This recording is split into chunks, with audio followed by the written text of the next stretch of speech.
Ya, saya masuk ke Kementerian Dalam Negeri ini agak fokus pimpinan saya ingin apa kaitannya dengan pemilu dan suasana kenegaraan yang ada.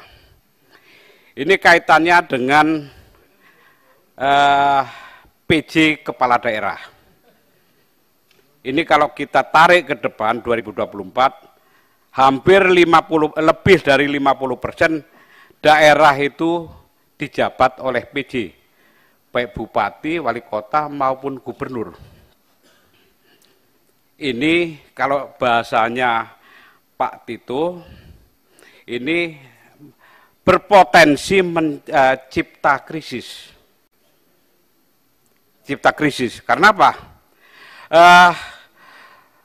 Karena dalam kegiatan kenegaraan ini jelas menurunkan kredibilitas demokrasi.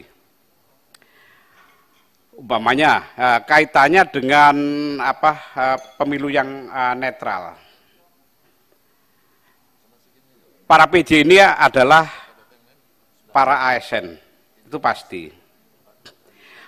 Menduduki jabatan politik dan pasti akan terlibat politik. Kalau saya mengibaratkan PJ Kepala Daerah itu menduduki kursi Kepala Daerah di wilayah basah air. Bagaimana mungkin tidak basah? Kan itu. Nah, caranya tidak basah sudah ada. Oleh karena itu dibungkus plastik kursinya. Dibungkus plastik pun akan basah dalam jangka waktu lama. Oleh karena itu, caranya seperti apa? Yaitu secara intermittent diganti. Supaya nggak basah. Kalau Pak Tito ingin menjadi negarawan yang dikenang. Ini artinya berjangka waktu. Yang kedua, kaitannya PJ yang terlalu lama Pak Tito. Ini ada yang lebih dari 2 tahun. Nah, saya mengharap karena Mendagri mempunyai IPDN, mempunyai anak buah, para dirjen dan sekjen, ini harus melakukan kajian tentang kebijakan. Bukan berdasarkan ini tidak melanggar regulasi, tapi ini berdampak pada ketidakbijakan di dalam mengelola negara. Lebih dari 2 tahun itu juga melanggar undang-undang. Undang-undang mengatakan jabatan PJ ini 2 kali 1 tahun. Itu coba dibuka undang-undangnya. Baik orang yang sama atau berubah. Nah, kalau dia lebih dari 2 tahun, taruhlah 28 bulan. Tahun ketiga ini terjadi kekosongan. Pakai apa? Ini pakai apa? Enggak susah. Ini undang-undangnya enggak ada. Regulasinya enggak ada. Yang berikutnya, ada yang fatal, yang tanpa dikaji walaupun tidak melanggar undang-undang ASN. Kaitannya sekda di tingkat yang sama menjadi pejabat kepala daerah. Itu di undang-undang ASN boleh. Tapi apa yang terjadi? Ini pelanggaran akhirnya menjadi anti demokrasi. Karena apa? Dia merangkap menjadi sekda. Tidak boleh melepas karena dia menjadi PJ karena sekda, karena eselon tertinggi. Nah, ini semuanya dijabat bersama-sama akhirnya terjadi abuse of power. Oke, bilang dijadikan, ada yang lihat di daerah itu menjadi ada yang PLH, PLT. Ini yang menjadi pertanyaan ini sampai kapan PLH, PLT itu ada batasnya. Harus ada terobosan bagaimana ini menjadi fix. Ini kan kesalahan karena apa? kesalahan karena memang undang-undang memperbolehkan, tapi dampaknya tidak bijaksana dan akhirnya menjadi bingung. Nanti akan menjadi masalah di kemudian hari, terutama banyak pengamat dan sebagainya. Karena menjadi kepala daerah di era menjelang pemilu ini menjadi berat.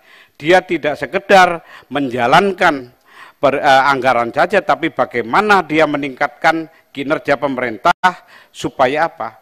Ekonominya naik. Jangan sampai ini menjadi karena ada pemilu menjadi turun di daerah. Ini yang mungkin Pak Mendagri harus mendapat masukan, terus saya memberi masukan supaya jangan sampai mendengar itu menjadi masalah. Saya yakin minta supaya kebijakan-kebijakan yang dikeluarkan oleh Mendagri ini berdasarkan kajian yang ada. Ini sekarang sudah banyak keluhan semua. Terus berikutnya, ada banyak sekali setelah Perpres 116 tahun 2022 yang dikeluarkan oleh Presiden tanggal 14 September 2022 yang bunyinya bahwa para PJ ini kalau melakukan rolling atau pengisian jabatan harus meminta pertimbangan teknis dari BKN. Ini apa? Untuk rem, supaya nggak kebablasan yang selama ini hanya konsultasi saja kepada Kemendagri.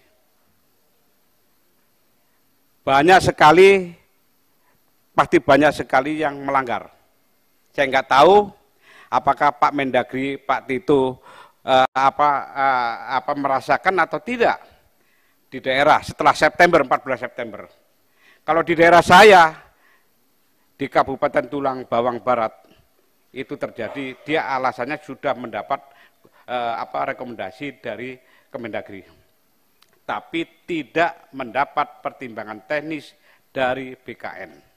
Nah ini bahaya Pak Menteri, karena apa? Ini ASN. ASN ini nanti wewenangnya di Menpan RB ini akan mendapat sanksi. Bisa penurunan jabatan, pemecatan dan sebagainya.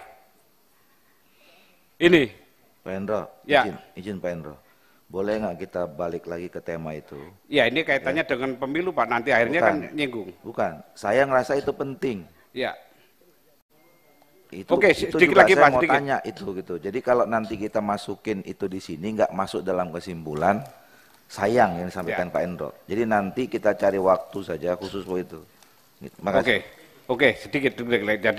Jadi itu Pak Mendagri saya minta kebijakan ini banyak sebenarnya masalah-masalah yang menjadi masalah yang nantinya akhirnya merusak proses demokrasi di daerah.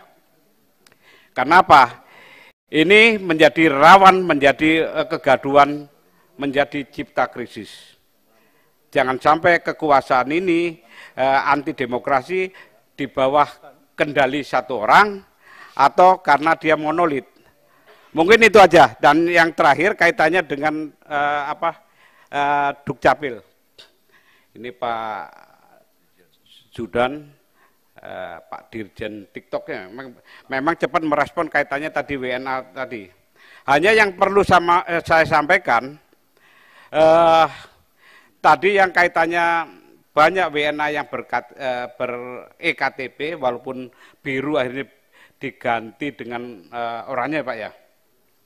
Ini kan secara sukarela. Nah, bagaimana mereka itu bisa secara kita yang aktif untuk menarik mereka supaya ganti, supaya apa? Ini ada sekitar tadi dikatakan 15 ribuan lebih. Ini supaya apa? Supaya jangan menjadi pintu masuk akhirnya menjadi keributan. Nah, bagaimana juga apakah ini sudah disosialisasikan ke bawah, terutama kaitannya dengan penyelenggara pemilu di tingkat bawah yang bersifat ad hoc. Ini. Terus masalah coklit. Kami juga minta kepada Pak Mendagri menginstruksikan kepada Pemda seharusnya ini coklit ini kan data yang baik sekali untuk perbaikan data Pemda. terutama Dukcapil. Dukcapil seperti apa? Ini kan banyak sekali di daerah data kematian ini tidak terlapor dengan baik. KTP-nya belum ditarik. Nah, dengan coklit ini kan ketahuan. Nah, ini bisa bekerja sama dengan KPU yang ada. Karena jangan sampai orang yang meninggal ini mencoblos. Mungkin itu. Nanti di lain waktu kita bahas yang lebih baik lagi tentang masalah PJ ini, karena ini jangan sampai kita ini tidak biasa-biasa, ini luar biasa, ini bisa menjadi republik pejabat kepala daerah. Bahaya. Terima kasih.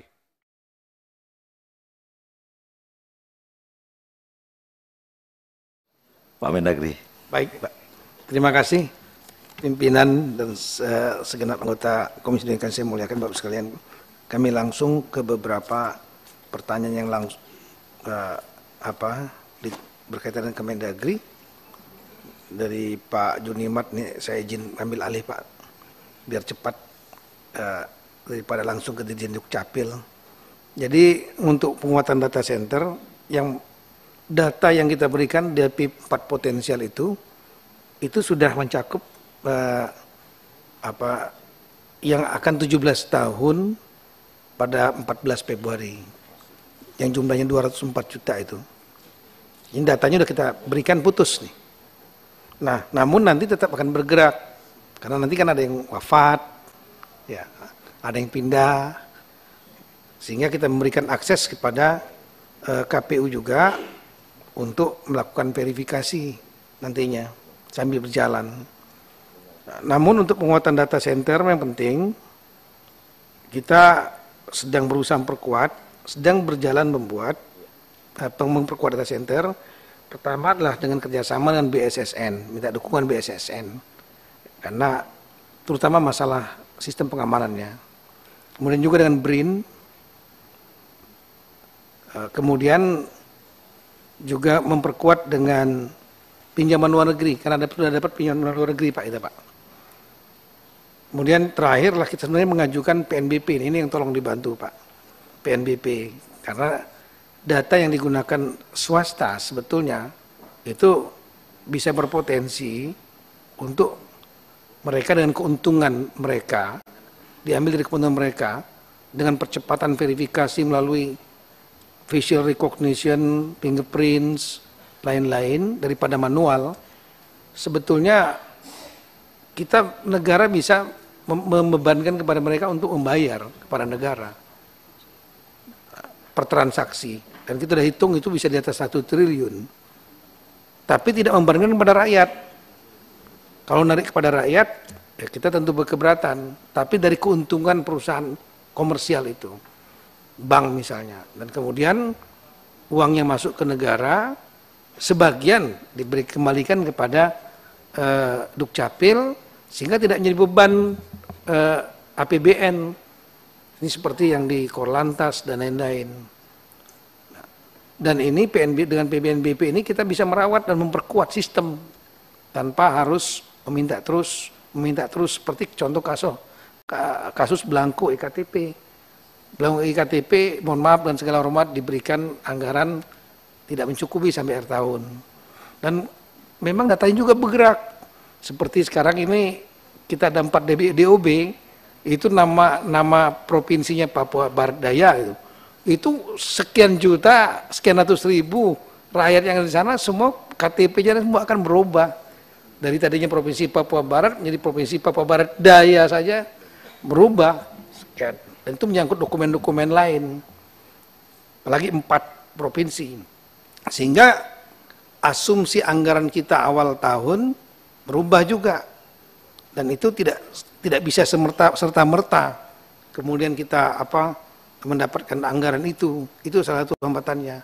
Tapi kalau seandainya itu dengan PNBP, kami sudah mengajukan PP-nya ke Bapak Presiden, sedang dikaji panitia antar kementerian, ini mohon dukungan juga dari DPR. Kalau ini PP ini keluar, maka tidak akan menjadi beban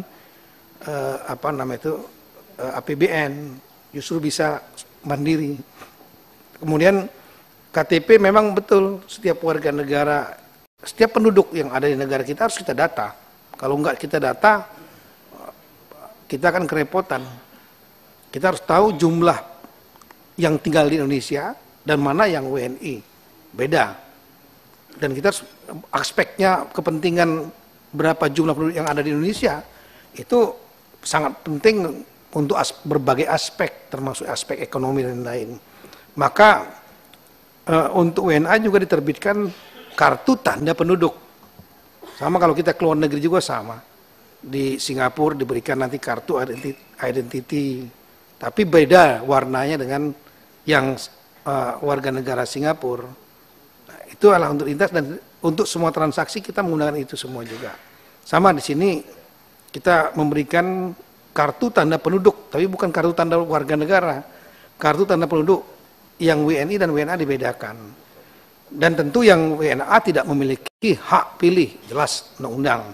Nah, tapi kami sependapat tadi Pak Junimat menyampaikan agar perlu koordinasi dengan Dukcapil, Kemendagri, nanti kita sama-sama dengan KPU dan Bawaslu, tolong di lapangan di bawah jajaran juga harus memahami bahwa yang ada KTP, jangan sampai nanti kemudian dikasih formulir pendaftaran aja dianggap boleh memilih. Wah, itu kesalahan besar. Jadi harus diingatkan bahwa yang boleh memilih hanya KTP yang warga negara Indonesia.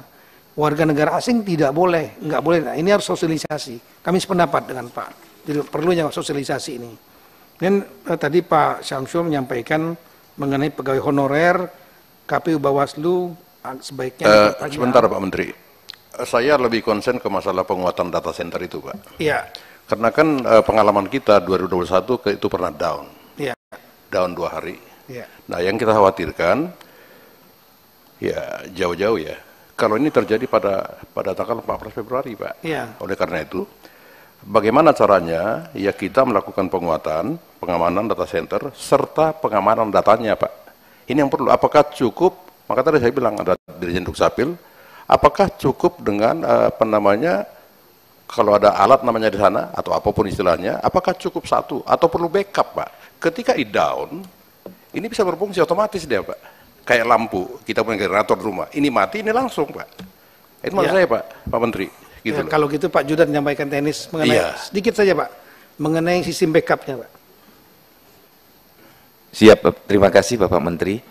Pak Junimat, untuk backup data sekarang yang kita miliki itu baru sifatnya backup dari sisi 275 juta data, tetapi belum sistemnya aktif-aktif. Sehingga kalau ada down, kita perlu waktu 2-3 hari untuk menghidupkan kembali sistem yang lama. Sebagaimana yang disampaikan Pak Menteri tadi, kita akan mengupayakan dengan PNBP dan pinjaman luar negeri, sehingga bisa membangun data center kita, backup yang ada di Batam bisa aktif-aktif. Demikian Bapak Menteri, terima kasih. Ya, ini memang backupnya di Batam, Pak. Tapi kalau mendapat kami, ini tidak akan berdampak membuat pemilu menjadi gagal, tidak. Karena apa yang diperlukan pemilu kan data pemilih, data pemilih potensial ini kita berikan. Data bergeraknya yang ada yang meninggal, ada yang pindah, kemudian ada yang kalau yang 17 tahun udah dihitung dari sekarang, yang kemungkinan itu adalah data-data yang wafat mungkin. Itu yang perlu diupdate nantinya dengan teman-teman KPU. Cuma itu. Tapi kalau data-data yang akan memilih potensialnya sudah diberikan, tinggal verifikasi faktual. Dan tapi untuk menjawab tadi, hasil verifikasi faktual ini kami kira sangat bagus idenya dari coklit ini nanti. Kami akan gunakan juga untuk mengupdate juga data yang di kita, apakah ada yang berbeda atau tidak gitu. Terima kasih. Jadi sama-sama menguntungkan. Kemudian yang berikutnya lagi langsung untuk Pak Syamsul, Pak, mengenai pegawai honorer KPU Bawaslu yang sebaiknya diperpanjang, pegawai honorer ini kami akan bicarakan dulu, Pak, dengan KPU Bawaslu dan Kementerian Keuangan, terutama, dan juga Kemenpan RB. Kami perlu rapat, kami nggak bisa memutuskan diri, tapi pada prinsipnya kita mendukung upaya supaya tidak terjadi disrupsi, gangguan terhadap kerja KPU Bawaslu. Termasuk tadi masalah ASN yang ditugaskan di KPUD, Bawaslu daerah, jangan sampai kemudian ditarik, sehingga akhirnya kelabakan KPUD Bawaslu-nya, dan kemudian dipakai oleh kepala daerahnya untuk bargaining kan itu. Nah ini yang kita waspadai. Kami masih ada waktu untuk itu Pak, kami akan bisa mengeluarkan surat edaran.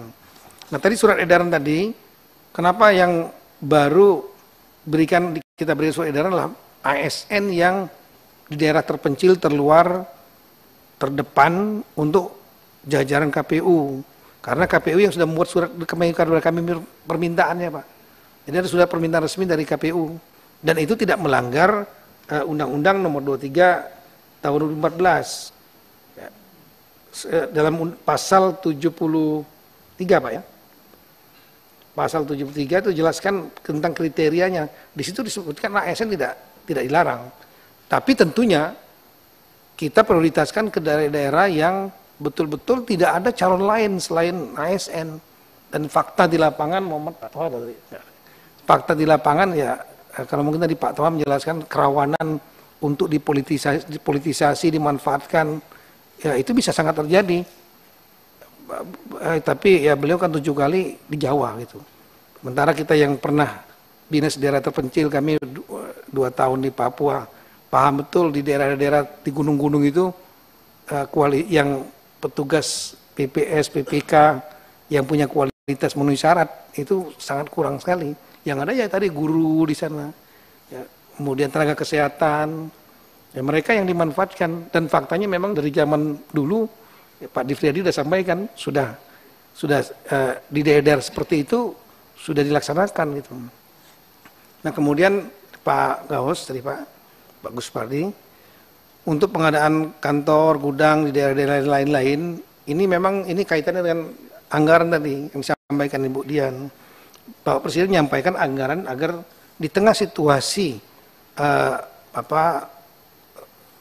hambatan atau terjadinya stagnasi ekonomi, disrupsi kepada kondisi finansial global, termasuk juga kita, berdampak semua negara, inflasi negara-negara ini sudah sampai 86%, ada yang di atas 100%, kita baru 5,51%. Itu kita harapkan betul-betul bisa berhemat, setiap rupiah digunakan betul-betul efektif, efisien. Nah, mohon juga jangan momentum pemilu ini kemudian aji mumpung, itu maksudnya. Nah, hal yang sebetulnya nggak urgent, membangun gedung misalnya, nggak urgent. Nah ini ya Mbok, tolonglah berempati juga kepada keuangan negara. Ini banyak hal yang lebih penting lagi untuk menyelamatkan ekonomi, menyelamatkan rakyat banyak. Pemilu penting, tapi bisa berlangsung. Contoh seperti tahun kemarin, minta 8 triliun, dipenuhi 3 triliun, untuk operasional nggak ada masalah. Kemana yang 5 triliunnya? Untuk membangun. Nah membangun bisa kita akali dengan menginventarisir gedung, kantor-kantor, gudang milik pemerintah daerah yang bisa yang nanti akan kami fasilitasi oleh Kemendagri. Pada tahun 2020 kita pilkada 70 daerah, semua itu dibantu. Kami fasilitasi karena kami konsisten Pemda. Saya kira kita semua di ruangan ini paham, sama-sama kita berjuang 2020 tengah pandemi 270 daerah, dan kita semua bekerja sehingga ini bisa sukses karena kita semua turun ke lapangan. Nah ini sebetulnya prinsipnya itu. Jadi dari segi keuangan prinsip pasti akan efektif, efisien. Dan kalau dipenuhi dari 28 triliun baru dipenuhi 15 triliun, yang lain dibintangin itu karena untuk dibicarakan dulu, benar nggak ini dipakai buat apa? Jangan tidak hanya gelondongan, tapi detail bahwa itu betul-betul sangat urgent dan sangat perlu. Kalau nggak akan terganggu pemilu, kira-kira begitulah. Nah kemudian mengenai masalah jabatan kepala desa yang minta perpanjang 9 tahun, 6 tahun, ini Pak Gaus memang ini polemik Pak di antara teman-teman kepala desa, makanya sampai ada 5 asosiasi. Ada lagi asosiasi perangkat desa, ada lagi Pak. Iya, mereka. Kadang-kadang kawan-kawan ini bermain juga di manuver-manuver politik sendiri.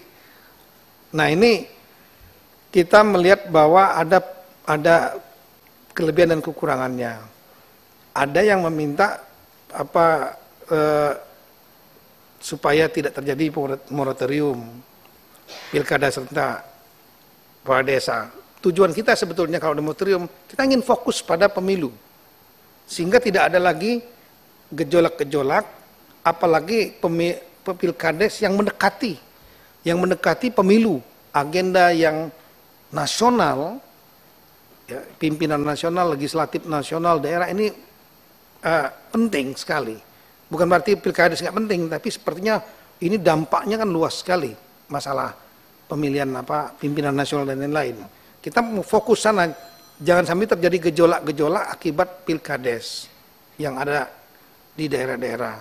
Namun persoalannya memang ya ada resistensi pro kontra. Kenapa? Karena rekan-rekan kepala desa itu kalau seandainya itu tidak ada pemilihan di moratorium, berarti akan ada PJ. Dan PJ-nya ini pasti dipasang oleh para bupati gitu. Untuk pemenangan dia di pilkada di bulan November itu. Nah ini mohon maaf kita akan kaji kembali, masih ada waktu kita akan kaji kembali plus minusnya. Mana yang terbaik, apakah kita moratorium supaya kita bisa fokus pada pilpres, pileg, atau kita biarkan berlangsung seperti kasus KPU. Kalau KPU kita pergantian masa jabatan, maka kami nggak masuk ke dalam Perpu pemilu, karena kami melihat potensi teman-teman yang di KPUD itu akan bereaksi. Mereka akan bereaksi. Dan ini karena Perpu tembakannya ke pemerintah, ke presiden yang disalahkan. Kita seolah yang memberhentikan gitu. Ya, kita melihat seperti itu.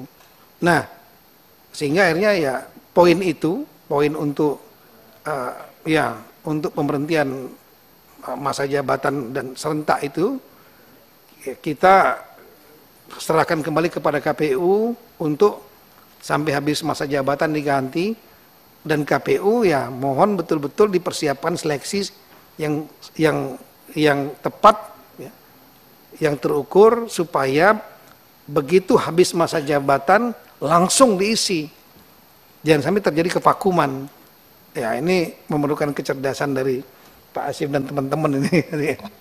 Kita juga akan mendukung lah, ya. Nggak intervensi, tapi akan mendukung jangan sampai stagnan. Kemudian juga ini masalah kantor desa termasuk nagari ini yang belum banyak yang belum punya kantor, banyak memang, tapi sudah bagus sebetulnya. Karena dulu sebelum ada undang-undang desa, sebelum ada anggaran desa, ya lebih parah lagi. Sekarang kita bertahap. Cuma memang kemarin stagnan adanya pandemi COVID sebetulnya. Makanya anggaran desa ini berkurang, termasuk anggaran untuk membantu pembangunan DAK untuk membangun kantor-kantor kepala desa. Itu persoalannya karena pandemi COVID ini pukulannya luar biasa ini. Ya, hampir 1.200 triliun mungkin tersedot untuk sambil ke jaring pengaman sosialnya, ekonominya dan lain-lain. Nah ini kemudian ya mudah-mudahan ke depan kalau ekonomi kita membaik, ini akan diberikan DAK lagi, dana alokasi khusus untuk bangunan kantor desa nagari. Nah, APBDes ini kami sudah diskusikan dengan teman-teman kepala desa. Kepala desa ini merasa bahwa semua di top down. Ya, semua di top down, dikunci ini desa. Kami sudah komunikasikan memang untuk desa ini perangkatnya itu Kemendagri, urusan perangkatnya, urusan programnya oleh Mendes PDTT.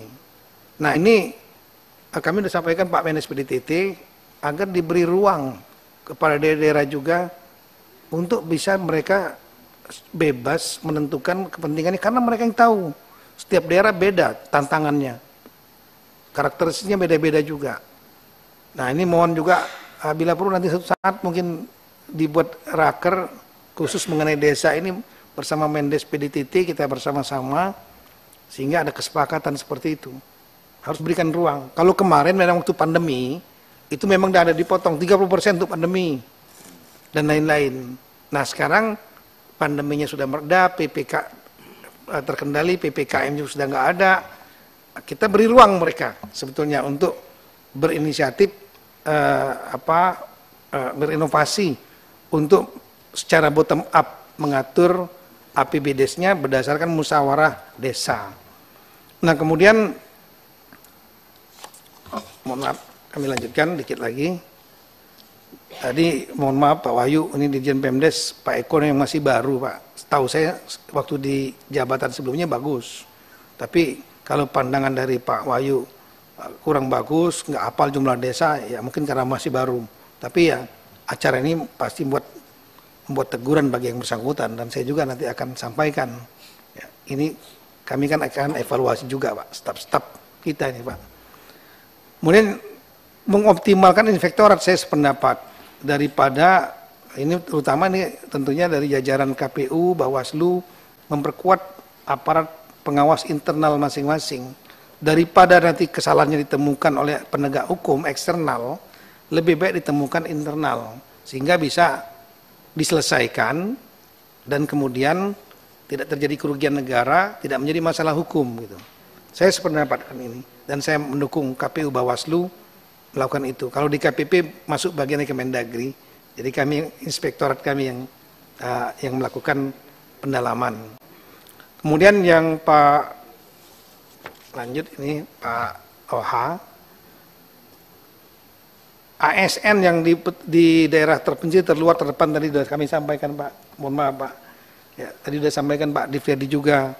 Ini ya kalau di Jawa mungkin masih ada Pak ketersedia yang non ASN bisa menjadi petugas PPS dan lain-lain.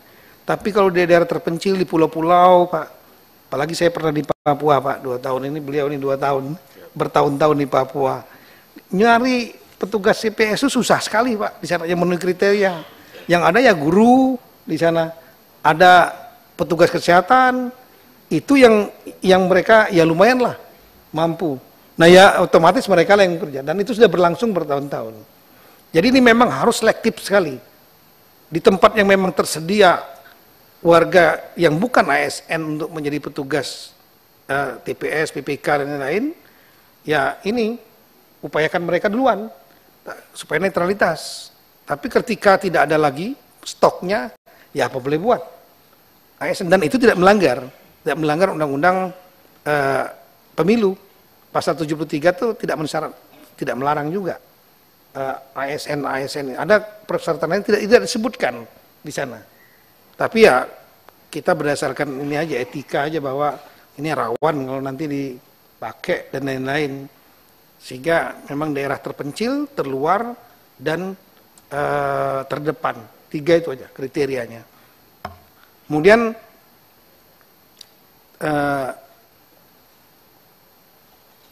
tadi Pak, kenapa Bawaslu belum didukung, sementara KPU didukung dengan SE. KPU-nya udah buat surat duluan Pak. Ini pun kami sudah komunikasi dengan Ketua Bawaslu.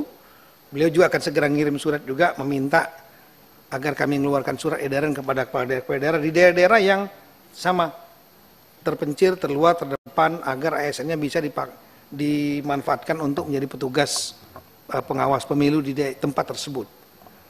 Kemudian Pak Indro, jadi PJ KDH, ya betul, tahun depan tuh 50% tuh, 271, itu adalah PJ.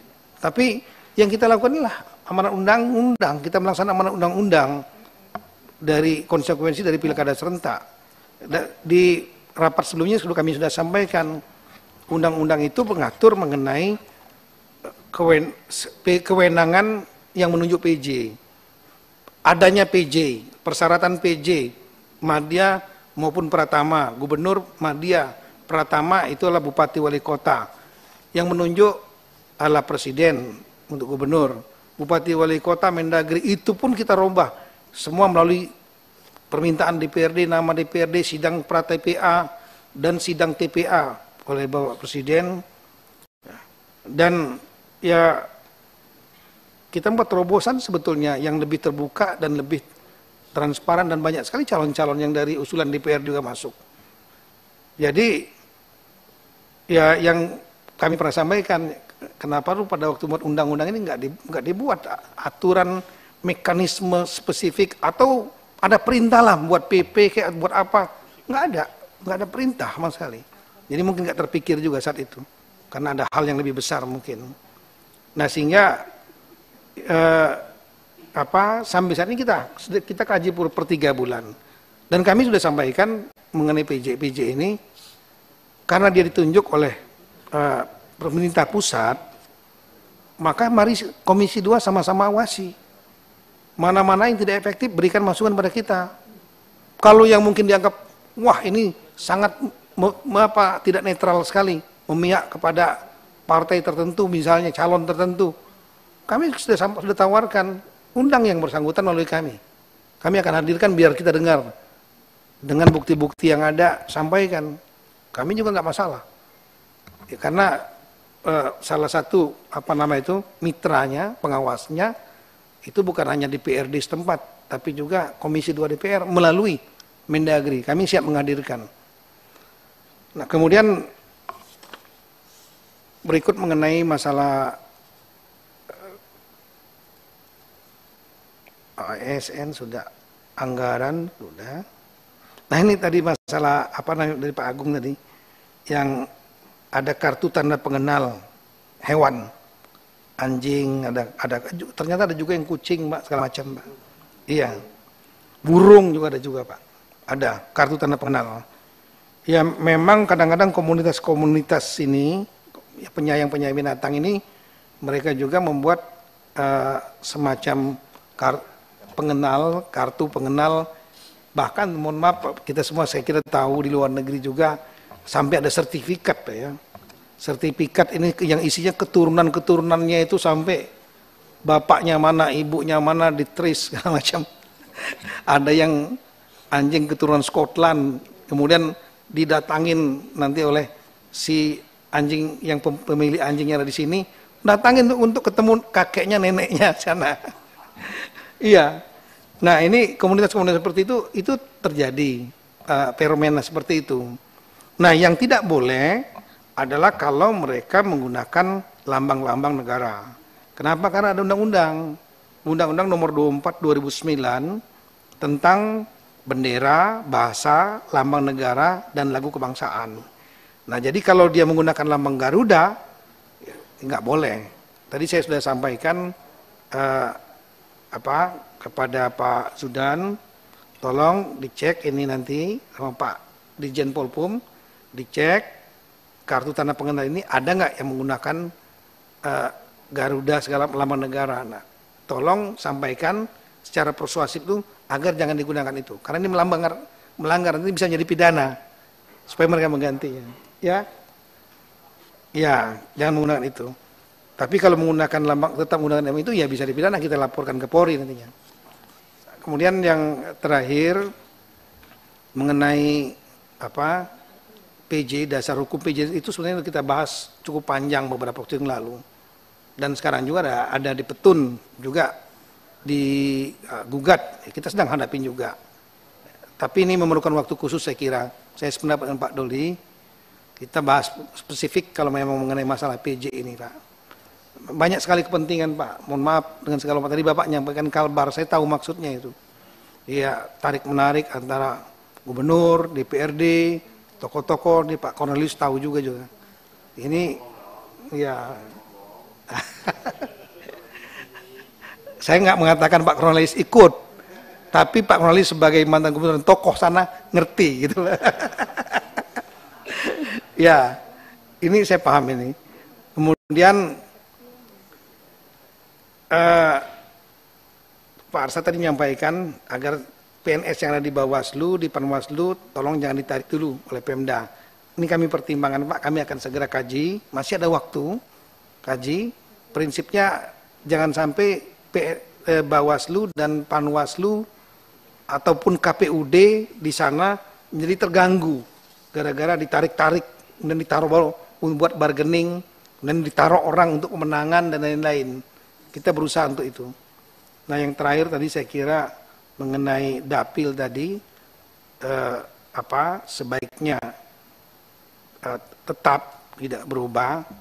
Kalau mendapat kami dari pemerintah sependapat dengan disampaikan oleh ketua, ya, kita banyak sekali pekerjaan untuk menangani masalah pemilu ini. Kalau yang sudah established, well established, kenapa kita harus ganggu mendapat saya? Lebih baik ya sudah yang kalau yang running udah bagus, yang sudah jalan ya kenapa tidak untuk diteruskan. Memang ada 4 DUB juga, dan setelah kita lihat, saya diskusi dengan Pak Dirjen Polpum, Pak Batiar yang ngikutin RUU Pemilu pada saat konsinyir, ternyata juga untuk DUB Papua juga sudah disusun dapil-dapilnya. Sehingga kalau memang sudah well established, sudah baik, lebih baik kita fokus pada hal yang lain. Makasih Pak. Terima kasih. Interupsi pimpinan. Mendagri. 1 menit saja supaya nyambung. Silakan Pak. Ya, terima kasih pimpinan. Ini hanya saya mengingatkan Pak Mendagri supaya siap-siap kaitannya. Yang pertama itu aturan untuk PJ yang 2 kali 1 tahun ini kan baku. Setelah itu dia pakai tahun ketiga walaupun 1 bulan, itu harus pakai aturan apa? Ini kan harus dipersiapkan, dikaji. Yang kedua, kaitannya dengan sekda menjadi PJ, ini juga harus dipertimbangkan ulang. Karena apa? Ini sekda ini nggak boleh dicopot. Dia sekda merangkap bupati, PJ bupati, ketua merangkap sekretaris. Ini masalah anggaran ruwet nanti. Itu mohon dipertimbangkan. Terus yang ketiga, ini paling penting juga. Kaitannya PJ yang direkrut dari pusat. Ini eselon 3 direktur, ini banyak, Tasikmalaya, Maluku.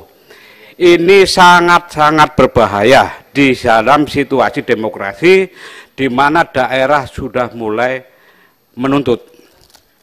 Ini saya tahu persis perjalanan aturan ini karena waktu itu dibikin bila kondisi mendesak, bila terjadi konflik antara tingkat 2 dengan tingkat 1, ini solusinya itu. Jangan tidak ada apa-apa dari pusat di drop. Ini menyakiti daerah. Ini harus hati-hati. Nah yang ketiga, yang terakhir, kaitannya dengan bina pemerintahan desa.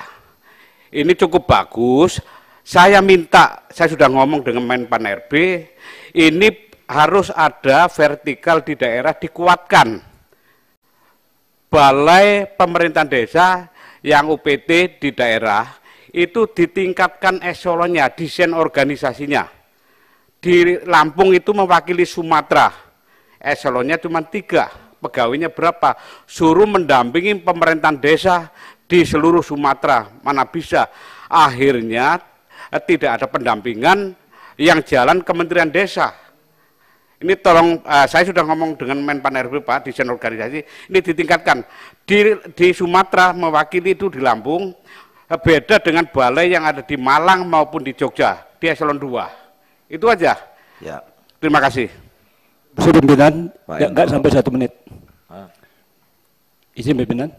Ya. Gini. Enggak sedikit aja berkaitan dengan ini pimpinan. Ya, saya silakan, tapi sebentar saya ingatkan, kalau bisa kita fokus tetap agendanya sama. Jadi yang disampaikan Pak Endro itu sangat penting. Ya. Tapi kalau nanti nggak dicatat, kalau kita catat nggak nyambung dengan pembicaraan kita ini. Nggak dicatat, sayang. Makanya Pak Endro catat, nanti kita cari waktu agenda khusus untuk bicara itu. Nah sekarang Pak Gaus ada kaitan dengan pemilu atau tidak? Sedikit aja nih. Tadi sudah diungkapkan oleh Pak Menteri tentang teknis sebagaimana yang diperintahkan oleh MK tentang PJ ini. Tadi Bapak sudah sampaikan sudah ada formula yang luar biasa diikut sertakan DPRD dalam menentukan itu.